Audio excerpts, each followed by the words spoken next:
বন্ধুরা, তোমাদেরকে আমি একটা জিনিস দেখাচ্ছি। দেখো, এটা হচ্ছে বর্ষার বাগানের পরিস্থিতি। দেখেছো কেমন কাদা জমে গেছে?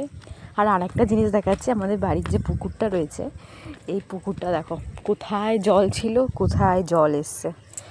দেখো জাস্ট, মা কি সুন্দর কাক ডাকছে। মানে এই জায়গাটা আসলে আমার এত শান্তি মেলে, কি বলবো। আর কি সুন্দর হাওয়া দিচ্ছে দেখো।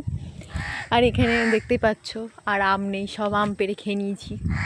আর কিছু কিছু, যেমন কিছু কিছু গাছে ছোটো ছোটো করে হচ্ছে। এই গাছটা দেখতে পাচ্ছ তো, এই গাছটাতে আম হয়। এটা কিন্তু প্রত্যেক বছরের সিজনের আম না, এটা কিন্তু প্রত্যেক বছর 12 মাসের আম, জানেন তো।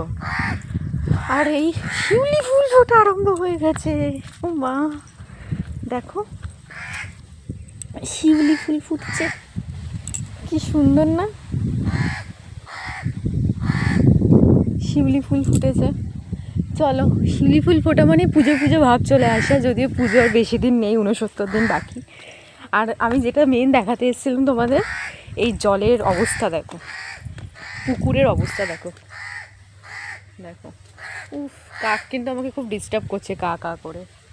দেখতে পাচ্ছ জলটা কোথায় ছিল? মানে ওখানে গিয়ে যেখানে তোমার গাছটা পড়ে রয়েছে না, সেখানে গিয়ে